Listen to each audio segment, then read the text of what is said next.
নমস্কার বন্ধুরা, ম্যাজিক মশলা রান্নাঘর থেকে আমি মৌসুমি আজকে আবার আপনাদের সামনে চলে এসেছি একটি রেসিপি নিয়ে।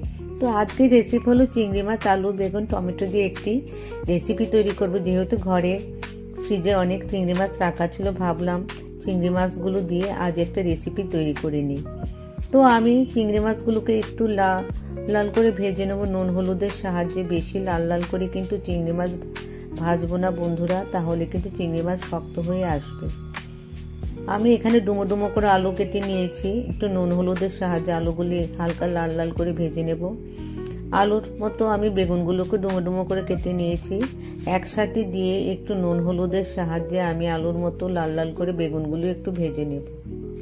এই রেসিপিটি কিন্তু খুবই সাধারণ একটি রেসিপি বন্ধুরা, কিন্তু খেতে কিন্তু খুবই ভালো লাগে।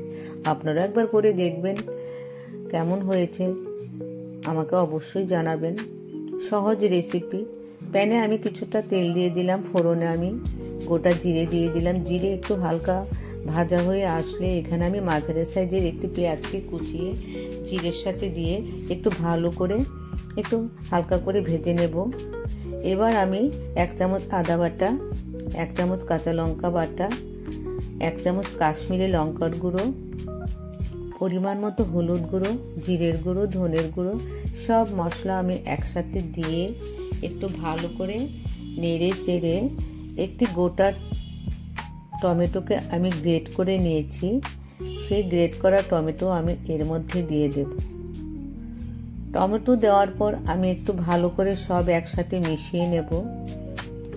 দেখুন মশলা থেকে তেল ছেড়ে এসেছে।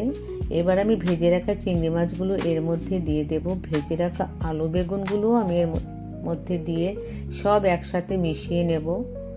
কিছুটা পরিমাণ অল্প জল দিয়ে দেব, তাহলে সব একসাথে ভালো করে মিশে যাবে।